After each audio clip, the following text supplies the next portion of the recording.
નમસ્કાર, તમારું સ્વાગત છે. આજે આપણે ધોરણ 7ના ગણિતના પાઠ 2 અપૂર્ણાંક અને દશાંશ સંખ્યાઓમાં આપણે સ્વાધ્યાય પોથીનું સોલ્યુશન જોશું, જેમાં આપણે બધા અલગ અલગ નિયમો આધારિત કેવી રીતે દાખલા ગણવા તેની સરળ સમજૂતી નિહાળશું. તો સ્વાધ્યાય પોથીમાં પ્રશ્ન 1માં ખાલી જગ્યા કે આપેલું છે, જે કેવી રીતે સોલ્યુશન કરવું. 2/3 ગુણ્યા 3, તો ઉપર અને નીચેની સંખ્યા જો સરખી હોય તો ઉડી જશે, તો વધશે 2. એવી જ રીતે 2/5 ગુણ્યા 10, 5 ધૂ 10, 2 ધૂ 4. એવી જ રીતે 2/1/3 ગુણ્યા 6, જ્યારે મિશ્ર સંખ્યા દીધેલી હોય ત્યારે એને અપૂર્ણાંકમાં ફેરવવું. 3 ધૂ 6 અને 1 7, 7/3 ગુણ્યા 6, 3 ધૂ 6, 7 ધૂ 14. એવી જ રીતે 4 ગુણ્યા 1/1/3, તો મિશ્ર સંખ્યાને અપૂર્ણાંકમાં ફેરવતા 3/2, 2 એકા 2 પ્લસ 1 એટલે 3/2, 2 ધૂ 4, 2 તેરી 6. એવી જ રીતે 6/5નો 1/3 ભાગ એટલે શું?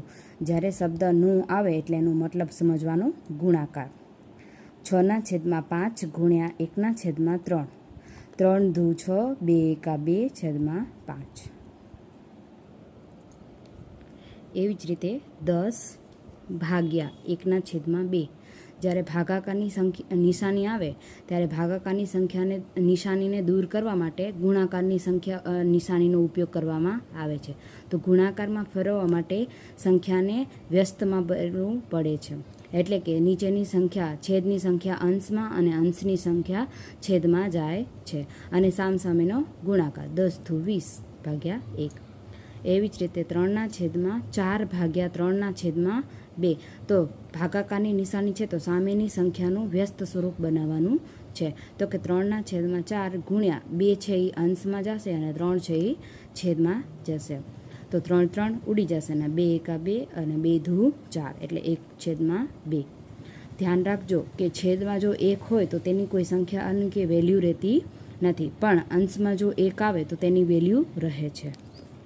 એવી જ રીતે 4 1/7નો વ્યસ્ત કરો, તો પહેલે મિશ્ર સંખ્યાને અપૂર્ણાંકમાં ફેરવવું પડે. તો 7 ચોક 28 ને 1 29/7. હવે આનું વ્યસ્ત સ્વરૂપ કરીએ તો અંશ છેદમાં અને છેદ અંશમાં. તો 7 છે એ છેદ છે તો જાશે અંશમાં, અને 29 અંશ છે તો જાશે છેદમાં. તો આનું વ્યસ્ત સ્વરૂપ છે. એવી જ રીતે 2/1/3 ભાગ્યા 7, તો 2/1/3 મિશ્ર અપૂર્ણાંક છે તો એને અપૂર્ણાંકમાં ફેરવવું પડશે. 3 ધૂ 6 અને 1 7/3 ભાગ્યા 7. હવે સામેની સંખ્યા 7 છે એ ભાગાકારથી જોડાયેલી છે, તો આપણે એને ગુણાકારમાં ફેરવવા માટે 7ને નીચે મૂકવાના, તો ઉપર કાંઈ ન હોય તો 1 તો લખવું જ પડે. 7 ઉડી ગયા, તો 1/3. એવી જ રીતે 1/2 ગુણ્યા 1/3, તો સામસામેનો ગુણાકાર. ઉડતું ન હોય તો સારે ગુણાકારના નિયમ પ્રમાણે સામસામેનો ગુણાકાર કરવો. 1 એકુ 1, 2 તેરી 6. 0.2 ગુણ્યા 0.3, જ્યારે પોઈન્ટની પાછળ એક સંખ્યા હોય તો એને છૂટા પાડવા માટે ભાગાકારમાં 10 મૂકવા. 0.3 એટલે 3/10. સામસામેનો ગુણાકાર જો ઉડતા હોય તો આપણે ઉડાડી શકીએ, અને જો ઇઝીલી કરવા હોય તો 2 તેરી 6 અને 10 100. 100 એટલે હંમેશા બે સંખ્યા પછી પોઈન્ટ આવે, એટલે 6 અને 0 એટલે બે સંખ્યા પછી પોઈન્ટ. એવી જ રીતે 2.97 ગુણ્યા 1000, તો પોઈન્ટ પાછી બે સંખ્યા છે તો એના થશે 100 ગુણ્યા 1000. 2 મીંડા ઉડી ગયા એટલે 1 મીંડું પાછળ એડ કરી દઈએ તો ગુણાકાર સરળ બને.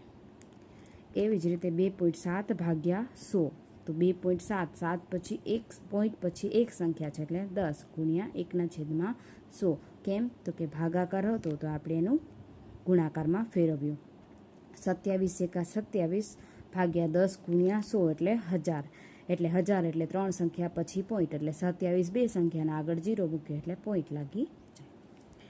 એવી જ રીતે 0.24 ભાગ્યા 0.4, તો 24 ભાગ્યા 100 અને ભાગ્યા 0.4, પોઈન્ટ પછી એક સંખ્યા એટલે 4/10. હવે ભાગાકારના ગુણાકારના સ્વરૂપમાં ફેરવીએ તો અંશનો છેદ અને છેદનો અંશ થશે. તો 10 ઉપર અને 4 નીચે, તો 4 6 24 અને 10 100, એટલે કે 6 એકા 6 અને નીચે 10. હવે 6ના નીચે 10 એટલે પોઈન્ટ પછી એક સંખ્યા લાગે એટલે 0.6. એવી જ રીતે 0.2 ગુણ્યા 0.2, 2/10 ગુણ્યા 2/10, 2 દુ 4, 10 × 100, 0.04.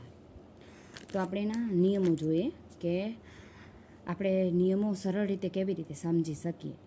જ્યારે સરવાળો હોય ત્યારે છેદ સરખા કરી ઉપરની સંખ્યાનો સરવાળો કરવો. બાદબાકીમાં છેદ સરખા કરી ઉપરની સંખ્યાની બાદબાકી કરવી. આ આપણે ચોકડી ગુણાકારની રીતમાં સૌથી વધારે મદદરૂપ થાય છે. એવી જ રીતે ગુણાકારમાં સામસામેની સંખ્યાનો ગુણાકાર, અંશ અને છેદમાં, જો અંશ અને છેદમાં ઉડતી સંખ્યા હોય તો તેને આપણે ઉડાડી શકીએ છીએ. અને ભાગાકારનો નિયમ છે કે ભાગાકારને ગુણાકારમાં ફેરવવું પડે, એટલે સામેની સંખ્યાને ગુણાકારમાં ફેરવવા માટે સંખ્યાને વ્યસ્ત કરવી પડે. આપણે આ પાઠમાં સૌથી વધારે ગુણાકાર અને ભાગાકાર જ જોવા મળશે. ગુણાકારમાં સામસામે ઉડતા નથી, ઉપર અને નીચે ઉડશે. અને જો અતિ સંક્ષિપ્ત રૂપ બનાવવું હોય તો આપણે તેનો ગુણાકાર જોઈએ તો સરખી સંખ્યા ઉડી જાય તો આપણે એનું અતિ સંક્ષિપ્ત રૂપ પણ જોઈ શકીએ છીએ. એવી જ રીતે આપણે અપૂર્ણાંક સંખ્યામાં નાની અને મોટી સંખ્યા, એટલે કે આ મોટી સંખ્યા અને આ નાની સંખ્યા માટે આ કેવી રીતે આપણે ઉપયોગમાં લઈ શકીએ. નોર્મલી સંખ્યા હોય તો આપણે તરત જ જણાવી દઈશું કે આ નાની સંખ્યા છે અને આ મોટી સંખ્યા છે. પરંતુ હવે આ પદ્ધતિમાં પ્રમાણે આપણે વિચારીએ તો નાની સંખ્યા અને મોટી સંખ્યા વિચારવી પડે કે છેદની સંખ્યા નાની હોય તો તે મોટી સંખ્યા ગણવી. છેદની અંશ અને છેદમાં જ્યારે સંખ્યા છેદમાં નાની હોય તે હંમેશા મોટી સંખ્યા બનશે, અને જો છેદમાં સંખ્યા મોટી હશે તો એ હંમેશા અંશની સંખ્યા કેવી બનશે, એ નાની બની જશે. એટલે આપણે નિયમ પ્રમાણે જાય તો અંશની સંખ્યા આપણે જો મોટી હોય અને છેદ નાની હોય તો હંમેશા એ કેવી સંખ્યા બનશે, મોટી બને છે. અને જો અંશમાં નાની સંખ્યા હોય અને છેદમાં મોટી સંખ્યા હોય તો એ હંમેશા નાની બને. એટલે યાદ રાખવા માટે એટલું જ યાદ રાખવાનું કે જો છેદમાં નાની સંખ્યા તો એ મોટી સંખ્યા બનશે, અને જો મોટી સંખ્યા તો એ નાની સંખ્યા બને છે. એવી જ રીતે નોથી શબ્દ આવે જોડાયેલો હોય બે દાખલાની વચ્ચે કે સંખ્યાની વચ્ચે તો એનો મતલબ આપણે ગુણાકાર સમજવો. તો આપણે એની ગુણાકારની રીત પણ જોઈએ કે 3/4 ગુણ્યા 12. હવે આ છેદ અને આ અંશ, છેદ અને અંશ હંમેશા ઉડી શકે જો ઉડતા હોય તો. 4ના પાડામાં 12 આવે, હા 4 તેરી 12, તો ઉપરનો ગુણાકાર 3 તેરી 9.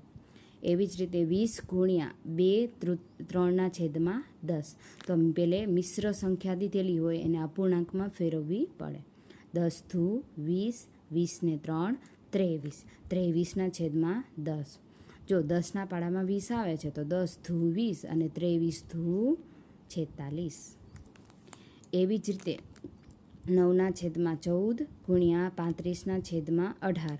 તો 9ના પાડામાં અને 18ના પાડામાં ઉડે છે ક્યારે, તો કે 9 દુ 18 અને 35 એટલે 7 × 5 = 35 અને 7 દુ 14 એટલે 7 પણ ઉડી જાય, 9 પણ ઉડી જાય. તો ઉપર શું વધ્યું, તો કે 5 વધ્યું, અને નીચે 2 ગુણ્યા 2 એટલે 2 દુ 4. એવી જ રીતે ભાગાકારની પણ સંખ્યા આવી જ રીતે શોધાય. 16/25 ભાગ્યા 24/35. હવે વચમાં ભાગાકારની નિશાની છે તો એને ગુણાકારમાં ફેરવવા માટે સામેની સંખ્યાનો વ્યસ્ત કરવાનું, એટલે કે છેદનો અંશ, અંશનો છેદ. એટલે 35 ઉપર અને 24 નીચે આવી જાય. 16 કયા પાડામાં આવે, તો કે 4 ચોક 16, 35 એટલે 5 × 35, 55 25 અને 6 ચોક 24. જો ઉડતા હોય ઉપર નીચે તો આપણે ઉડાડી દઈએ તો વધશે શું, તો કે 2 ગુણ્યા 7 અને 5 ગુણ્યા 3 એટલે 2 × 7 14 અને 5 તેરી 15. એવી જ રીતે 1/7 ભાગ્યા 1/9. એટલે કે અહીંયા પણ મિશ્ર સંખ્યાને આપણે પહેલાં અપૂર્ણાંકમાં ફેરવશું. ભાગાકારની નિશાની દૂર કરવા માટે ગુણાકાર લેવા માટે સામેની સંખ્યાનો વ્યસ્ત કરશો, અને જો ઉપર નીચે ઉડતા હોય તો આપણે ઉડાડીએ તો છેવટે આપણે 6/5 મળે છે.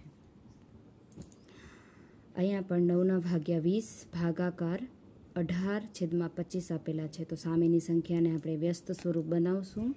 9 એકા 9, 5 ચોક 20, 25 25 25, 9 દુ 18, 9 9 ઉડી ગયા, 5 5 ઉડી ગયા.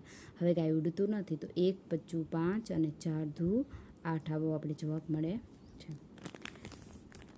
અહીંયા પણ 2 13/16 ભાગાકાર 27/32, 16 દુ 32, 32 ને 13 45/16 ભાગ્યા 27/32. ભાગાકારની નિશાની દૂર કરવા ગુણાકારની નિશાની વાપરવાની અને સામેની સંખ્યાનો વ્યસ્ત કરવો. 9 50 45, 16 એકા 16, 16 દુ 32, 9 તેરી 27, 9 9 ઉડી ગયા, 16 16 ઉડી ગયા, 5 દુ 10 અને 1 તેરી 3 આવો જવાબ આપણે મળે છે. એવી જ રીતે 3.71 ગુણ્યા 10 હોય તો પોઈન્ટની પાછળ 2 સંખ્યા છે, તો આપણે એને છોડીએ તો કેટલા થાય? 100 થાય. ગુણ્યા 10, 10 ટાઈમમાંથી 1 મિનિટ ઉડી ગયો એટલે નીચે 10 વધ્યા, 10 વધે એટલે એક સંખ્યા પછી પોઈન્ટ મુકાય એટલે 37.1. એવી જ રીતે 12.85 ગુણ્યા 100, તો પોઈન્ટ પછી 2 સંખ્યા હોય તો એના 100 થાય, ગુણ્યા 100 100 ઉડી ગયા એટલે 1285 મળશે. 5.369 ગુણ્યા 100 કરીએ તો પોઈન્ટ પછી 3 સંખ્યા છે એટલે એના થશે 1000, ગુણ્યા 100 કરીએ તો મીંડા ઉડી ગયા એટલે 10 વધ્યા, પોઈન્ટ પછી એક સંખ્યા મુકાય છે.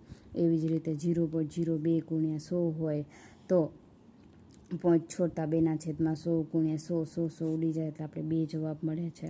1.3 ગુણ્યા 100 હોય તો પોઈન્ટ પછી એક સંખ્યા છે એટલે 13/10 ગુણ્યા 100 એટલે મીંડું ઉડી ગયો તો 10 ગુણ્યા 13 એટલે 130 થાય છે. જો તમને મારા ગણિતની સરળ સમજૂતી સમજાણી હોય તો તમે અમારા ચેનલને સબસ્ક્રાઈબ, લાઈક અને શેર જરૂરથી કરજો.